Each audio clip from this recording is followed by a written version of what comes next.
जगाच्या पाठीवरील सर्वधर्मीय लोक संतास मान देतात.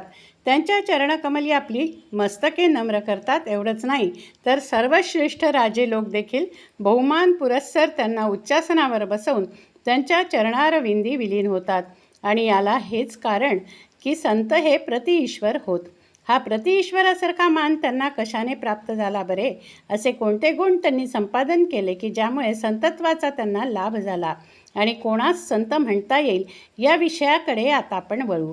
काम, क्रोध, लोभ, मद, मत्सर अशा षड्रिपूंना ज्यांनी जिंकले आहे, सर्व भूतमात्रांविषयी ज्यांच्या अंतःकरणात निर्हेतुक प्रेम व दया वसत आहे, सर्वांच्या कल्याणाची सदिच्छा ज्यांच्या अंतःकरणात ठाण देऊन राहिली आहे, मनाची समता कायम ठेवून प्राप्त परिस्थितीत जे अखंड आनंदामध्ये निमग्न आहेत, ज्यांची अंतःकरणे ईश्वर प्रेमाने भरून गेली आहेत व त्याचे नामस्मरण व चिंतन करण्यात ज्यांचा अखंड काल व्यतीत होत आहे, ईश्वरी तत्वात जे समरस झाले आहेत, त्या प्रेरणेनेच जे सर्व भूतमात्रांचे कल्याण चिंतन करीत आहे व आपली मानवी आयुष्ये त्यांच्या उन्नतीकरता घालवत आहे, आपला देह परोपकारात झिजवत आहे, त्यांनाच संत म्हणता येईल.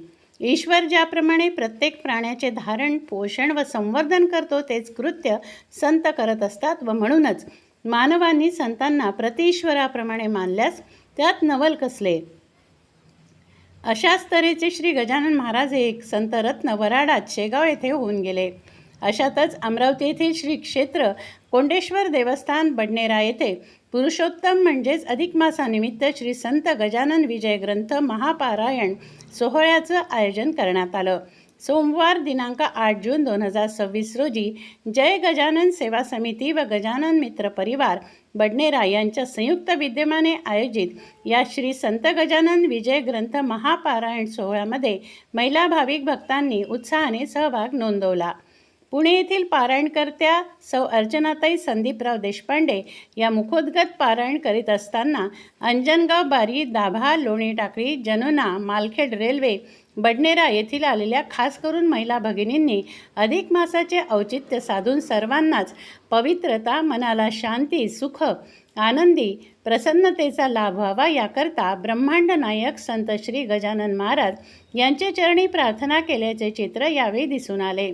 सौ अर्चनाताई संदीप देशपांडे यांनी यावेळी हरिभक्त परायण संत कवी श्री दासगणू महाराज कृत श्री गजानन विजय या विशेष आवृत्तीचे मुखोद्गत पारायण करत असताना संपूर्ण 21 अध्यायातून आपल्या ओघवत्या वाणीतून सर्वसाधारण जनसमूहाला सहज समजेल इतक्या सोप्या भाषेत सर्व उपस्थितांना खिळवून ठेवल्याचे दृश्य यावेळी दिसून आले. यावेळी जय गजानन सेवा समिती व गजानन मित्र परिवार बडनेराच्या वतीने शिस्तबद्ध आयोजन व नियोजनातून पारायणकर्त्यांसाठी आसन व्यवस्था व पेयजल उपलब्ध करून देण्यात आले. संपूर्ण 21 अध्यायाचे सामूहिक पारायण झाल्यानंतर श्रींच्या प्रतिमेसमक्ष सामूहिक आरती करण्यात आली. तदनंतर भाविक भक्तांनी महाप्रसादाचा लाभ घेतला. यावेळी भाविक भक्त मोठ्या संख्येनं उपस्थित होते. हिंदी मराठी